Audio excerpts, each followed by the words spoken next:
En este pequeño video vamos a explicar los 10 principios de la economía de Gregory Mankiw. Estos 10 principios de la economía nos explican y nos representan la economía como cómo estudia la sociedad, cómo administra sus recursos que son escasos. Para entender todo esto de los 10 principios de la economía, vamos a hablar un poco de la economía como para entender los referentes. Como la economía es el estudio de la sociedad, y cuando se estudia la sociedad, lo que nos interesa en el sector económico es averiguar cómo administran los recursos que son escasos. ¿Qué quiere decir los recursos escasos? Significa que la sociedad tiene recursos limitados, por tanto, no puede producir todos los bienes y servicios que las personas deseamos tener. En la mayoría de las sociedades, los recursos no se asignan por una persona, sino que se distribuyen por medio de las acciones de los hogares y de las empresas. Lo que quiere decir que se debe estudiar la manera en que las personas toman sus decisiones, cuando trabajan, cuando compran, cuando ahorran y por ende en qué están invirtiendo sus ahorros. Los economistas también estudian la manera en que las personas se interrelacionan, explorando una multitud de personas, ya sean compradores y vendedores de un bien determinado, ya que deciden a qué precio vender, qué cantidad venden, para poder analizar las fuerzas y las tendencias que afectan la economía en el conjunto, incluyendo el crecimiento de los ingresos promedios, la porción de la población que no encuentra empleo y la tasa en que se van incrementando los precios. Los 10 principios de la economía tienen 3 formas de actuar y de separación diferente. Se enfocan en cómo toman las decisiones de las personas, que se basan en el principio 1, 2, 3 y 4, en cómo interactúan las personas, que se basan en el principio 5, 6 y 7, y en cómo funciona la economía en su conjunto, que son en el principio 8, 9 y 10. Vamos a desglosar cada principio para entender a qué hace referencia y qué nos puede demostrar. El principio 1, como se puede observar en el mapa conceptual, es las personas enfrentan disyuntivas. Este se refiere a cómo toman las decisiones las personas, ya que para nosotros obtener lo que queremos en general, tenemos que renunciar a algo que también nos gusta. Tomar decisiones significa elegir entre dos objetivos. Cuando las personas están agrupadas en sociedades, enfrentamos diferentes disyuntivas. Un ejemplo común es entre alimentación y armas. Si nosotros invertimos más dinero para gastar en bienes de consumo, mejoramos el nivel de vida de la sociedad en el conjunto. Pero si invertimos en defensa nacional, como son las armas, menos dinero tendremos para gastar en esos bienes de consumo.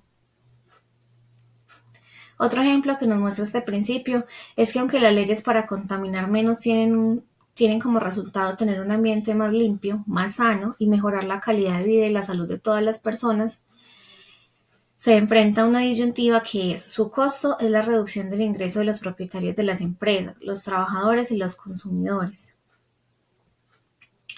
Todos estos ejemplos nos enfrentan a una disyuntiva que es entre la eficiencia y la equidad. Para entender más que todos estos términos los vamos a desglosar. La eficiencia significa que la sociedad extrae el máximo beneficio de todos los recursos escasos, y la equidad significa que la sociedad distribuye igualitariamente esos beneficios entre los miembros. Pero es importante reconocer las disyuntivas que se enfrentan a lo largo de la vida, porque muy probablemente las personas solo toman decisiones adecuadas si comprenden cuáles son las opciones que tienen. Cuando se ven enfrentados a este tipo de situaciones es que se involucra la manera del actuar de ellos. Otro principio que también nos hace referencia a cómo toman las decisiones de las personas es el principio 2, que es el costo de una cosa, es aquello a lo que se renuncia para obtenerla. Es necesario y va relacionado con el principio número 1, ya que al tomar decisiones nosotras las personas enfrentamos disyuntivas porque para nosotros es indispensable comparar los costos y los beneficios de los diferentes cursos de acción que pueda tomar. Sin embargo, en muchos casos el costo de una acción no es tan evidente como podría parecer al principio.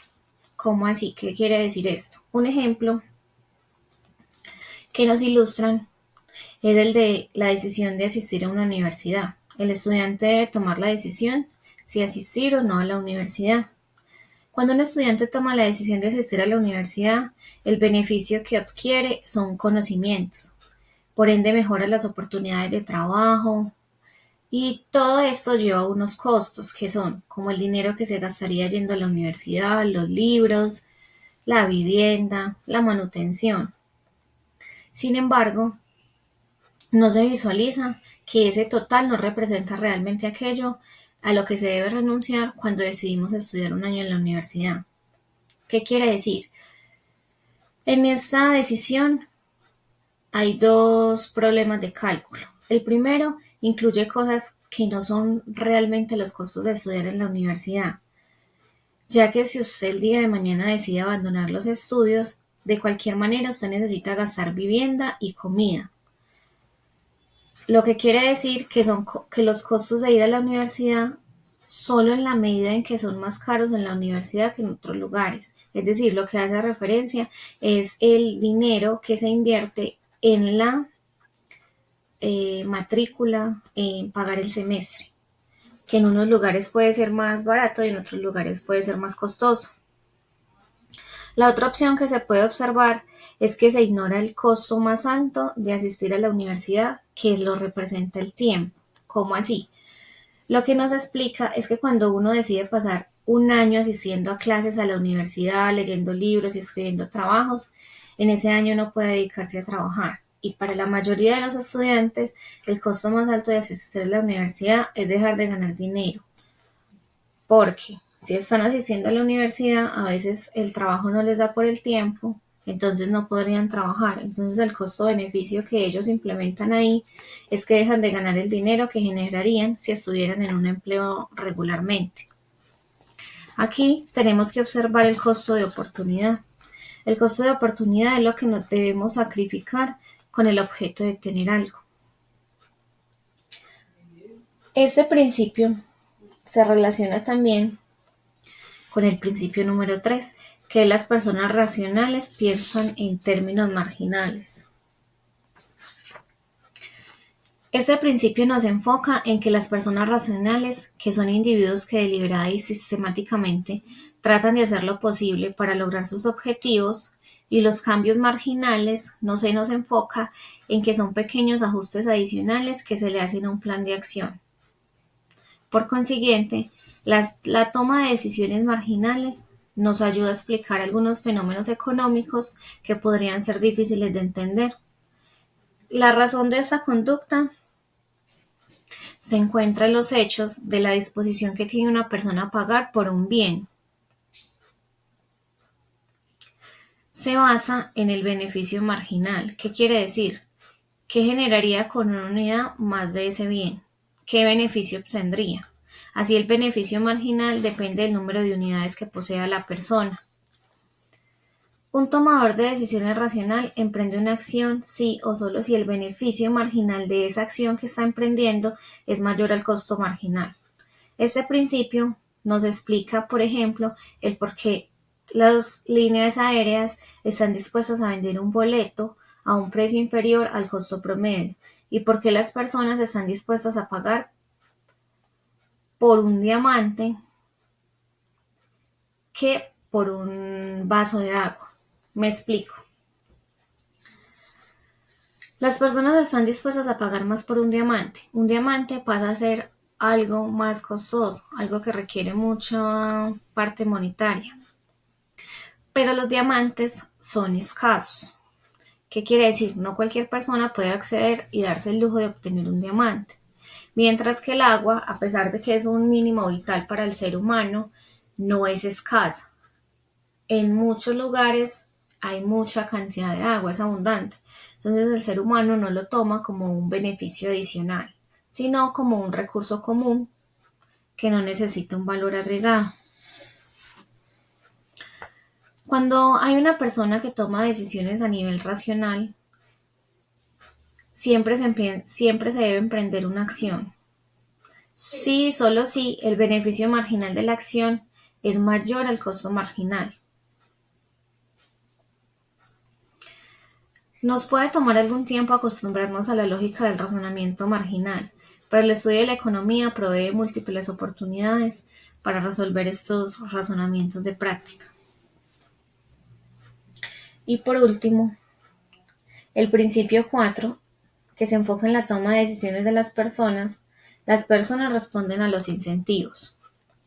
Vamos a empezar explicando qué es un incentivo. Un incentivo es algo que se introduce en las personas que los motiva a actuar y puede ser una recompensa o puede ser una forma de castigo. Las personas racionales responden a los incentivos debido a que toman sus decisiones comparando cuáles son sus costos y cuáles son sus beneficios. ¿Qué quiere decir? Las personas tienden a actuar de una manera que maximice su propia utilidad o beneficio y lo hacen respondiendo a los estudios y motivaciones que se les presentan. Estos incentivos pueden ser de naturalezas diversas. Se pueden incluir en dinero, satisfacción personal, reconocimiento social, entre otros. Un ejemplo claro puede ser en el ámbito laboral. Las personas suelen trabajar más horas o esforzarse más en su empeño cuando se les ofrece un aumento de sueldo, una bonificación o una posibilidad de una promoción. Del mismo modo, los consumidores pueden cambiar sus patrones de compra en respuesta a los cambios referentes a lo que son los precios, las promociones o la publicidad. Este principio es fundamental para comprender el comportamiento de los agentes económicos y se utiliza en la formulación de las políticas públicas, de incentivos empresariales, análisis de los mercados y en diferentes líneas de economía. Es fundamental reconocer cómo responden las personas a los incentivos para predecir cómo es el comportamiento ante las diferentes situaciones y aprender a diseñar estrategias que busquen influir en el comportamiento de las personas de una manera deseada. En esos 10 principios, como les expliqué anteriormente, cómo toman las decisiones de las personas está enfocado del principio 1 al principio 4. Ahora vamos a observar cómo interactúan las personas, que están enfocados desde el principio 5 hasta el principio 7. El principio 5 nos hace referencia al comercio puede mejorar el bienestar de todos. Un ejemplo claro del comercio se enfoca, por ejemplo, en dos naciones, que no sería referente a, por ejemplo, si una nación gana o otra nación pierde. Acá el comercio entre las dos naciones puede mejorar el bienestar de cada nación en general. Esto se enfoca en la parte del comercio, que nos permite a las personas comprar una mayor variedad de bienes y servicios a un menor precio. Las familias se benefician del comercio entre sí, ya que les permite especializarse en lo que hacen mejor y disfrutar así de una mayor variedad de todos los bienes y servicios. En esencia, este principio argumenta que cuando las personas, las empresas o los países se especializan en la producción de un bien o un servicio, en los que pueden dar ventajas comparativas, luego lo pueden comercializar entre sí y por ende todo se beneficia. Existen muchas razones por las cuales el comercio puede mejorar el bienestar de los individuos. Y por ende, cuando las personas se especializan en la producción de un bien o un servicio que es realmente eficiente en ese campo, aumentan la producción total de la economía. Y esto significa que la especialización permite aprovechar mejor los recursos y las habilidades disponibles. La relación de los países, al igual que las empresas, las personas, tienden a tener ventajas comparativas en la producción de ciertos bienes y servicios, debido a diferencias en recursos, tecnologías, habilidades y otros factores. Al comerciar, los países pueden aprovechar estas ventajas comparativas para obtener bienes y servicios a un costo más bajo de los que se pueden producir a nivel internamente. Listo. El principio 6 nos habla de los mercados normalmente son un buen mecanismo para organizar la actividad económica. Este principio nos dice, una economía de mercado es aquella economía que asigna sus recursos mediante las decisiones descentralizadas de los numerosos hogares, de las empresas que están interactuando en el mercado para conseguir los bienes y los servicios. Nos representa que bajo la idea de las condiciones adecuadas, los mercados se pueden convertir en eficientes asignando los recursos y coordinando la producción y por ende el consumo en la economía. Este principio está estrechamente relacionado con la teoría económica conocida como economía de mercado o economía libre de mercado. En un mercado libre, los precios actúan como señales que indican la escasez relativa de un bien o servicio y la intensidad por ende de su demanda. Los precios más altos indican escasez y alientan a los productores a aumentar la oferta, mientras que cuando los precios son más bajos indican excedente y alientan a los consumidores a demandar más. Esa interacción entre la oferta y la demanda ayuda a lograr un equilibrio en el mercado y así asignar todos los recursos de una manera eficiente. También los mercados tienden a ser flexibles y pueden adaptarse rápidamente a todos los cambios que presentan las condiciones económicas, como cambios en la oferta o la demanda, avances tecnológicos, preferencias de los consumidores. Esta capacidad de ajuste nos permite asignar eficientemente los recursos a lo largo del tiempo. ¿Qué quiere decir? Que si bien los mercados son generalmente eficientes, también existen casos en los que pueden fallar, como el caso de externalidades, bienes públicos, competencia imperfecta o asimetría de información. En estos casos, la intervención del gobierno puede ser necesaria para que corrijamos todas estas fallas y garanticemos un funcionamiento más eficiente del mercado.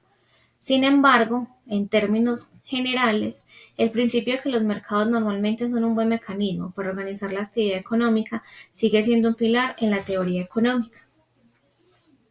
También nos acompaña el principio 7. El gobierno puede mejorar algunas veces los resultados del mercado.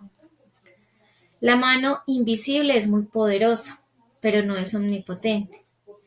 Promover la eficiencia y la equidad son las dos grandes razones por las cuales el gobierno debe incluir en la economía para cambiar la manera en que las personas asignan los recursos.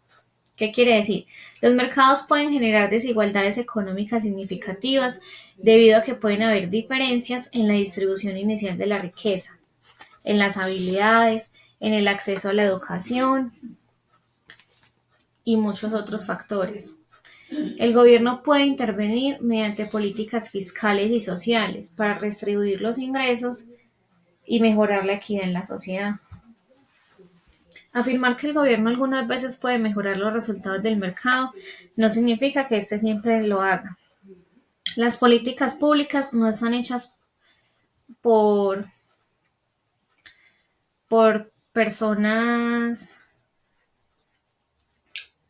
como ángeles, por decirlo de algún modo, sino que son procesos políticos. Y al ser procesos políticos, no pueden ser perfectos siempre. Algunas veces estas políticas están diseñadas simplemente para recompensar a quien tiene más poder político. Y otras veces están hechas por líderes bien intencionados, pero que carecen de información, entonces no llegan a satisfacer las necesidades de la sociedad. Cuando estudiamos la economía, es importante reconocer y nos apropiamos tanto del tema que nos volvemos como un juez acerca de todas las políticas económicas, porque ya aprendemos a diferenciar, a discernir entre aquellas que promueven una eficiencia y una equidad igualitaria y aquellas que no lo hacen. También en cómo interactúan las personas hacen parte estos tres principios que acabamos de explicar y vamos para ver cómo funciona la economía en su conjunto, que hacen referencia al principio 8, 9 y 10. En el principio 8 nos representa el nivel de vida de un país depende de la capacidad que tenga para producir bienes o servicios. Entonces, las variaciones de los niveles de vida se pueden atribuir a muchas diferencias existentes entre la productividad de los países, la cantidad de producción de bienes y servicios por cada unidad de trabajo. ¿Qué quiere decir? En los países donde los trabajadores son capaces de producir una gran cantidad de bienes y servicios por cada unidad de tiempo, es en los países donde los trabajadores son menos productivos. La mayoría de la población lleva una existencia más precaria. Asimismo, la tasa de crecimiento de la productividad de un país determina la tasa de crecimiento del ingreso promedio. Vamos a hacer un énfasis en el ingreso y el empleo. En el ingreso y el empleo, la producción de bienes y servicios genera ingresos para los trabajadores y las empresas, lo que a su vez proporciona recursos para el consumo y la inversión. Cuanto mayor sea la capacidad productiva de un país, más empleo y más oportunidades de ingresos se crearán, lo que puede elevar el nivel de vida de la población al proporcionar mayores recursos para satisfacer las necesidades y los deseos. Y el acceso a bienes y servicios, una mayor capacidad de producción, permite a un país ofrecer una mayor variedad y cantidad de bienes y servicios a la población. Eso pues se traduce en una mejor manera en mejorar la calidad de vida al proporcionar el acceso a estos bienes y servicios como alimentos, vivienda, atención médica, educación, transporte y entendimiento. El nivel de vida de un país está estrechamente relacionado con su capacidad para producir bienes y servicios de manera eficiente y efectiva. Cuando mayor sea esta capacidad, mayores serán los ingresos, el empleo, los bienes y los servicios, la competitividad internacional y las oportunidades de desarrollo económico e innovación, lo cual contribuye a mejorar la calidad de vida y el estado de la población en general. En el principio 9 hablamos de cuando el gobierno imprime demasiado dinero, los precios se incrementan. Para hacer referencia a este principio debemos conocer qué es la inflación. La inflación es un incremento en el nivel general de los precios de la economía. En la mayoría de los casos en que la inflación es alta y se mantiene alta por un tiempo, el culpable es el aumento de la cantidad del dinero que hay en circulación.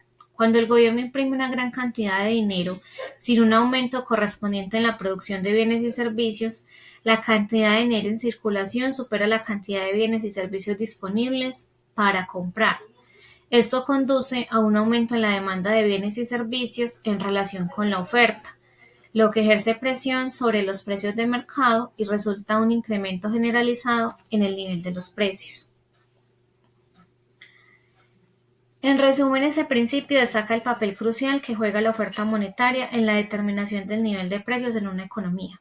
Un aumento excesivo en la cantidad de dinero en circulación, sin un crecimiento equivalente en la producción de todos los bienes y servicios, aún mismo da como resultado una inflación, lo que causa muchos efectos adversos en la estabilidad económica y el bienestar de la población.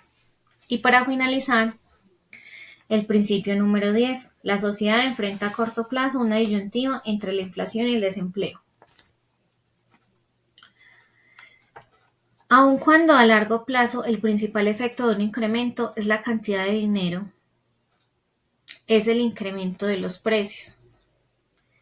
A corto plazo su efecto es más complejo y controversial. En la economía, un incremento en la cantidad de dinero estimula el total del gasto y por ende estimula también la demanda de todos los bienes y los servicios. Otra definición que podríamos obtener para este principio es: un incremento en la cantidad de dinero estimula el nivel total de gasto. Con el tiempo, un incremento en la demanda puede ocasionar que las empresas incrementen sus precios. Pero antes de que esto suceda, este incremento en la demanda estimula a las empresas a que produzcan más bienes y por ende a que contraten más trabajadores.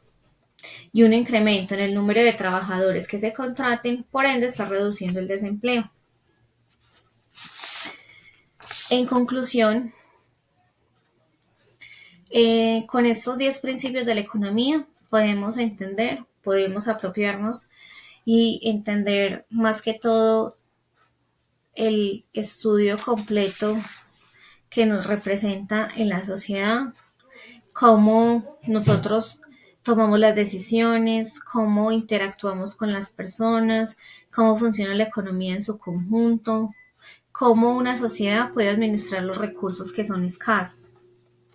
La interrelación de estos principios económicos nos proporciona una visión integral de cómo funciona la economía y los desafíos que enfrenta para lograr un equilibrio ante los diferentes objetivos que nos estemos presentando.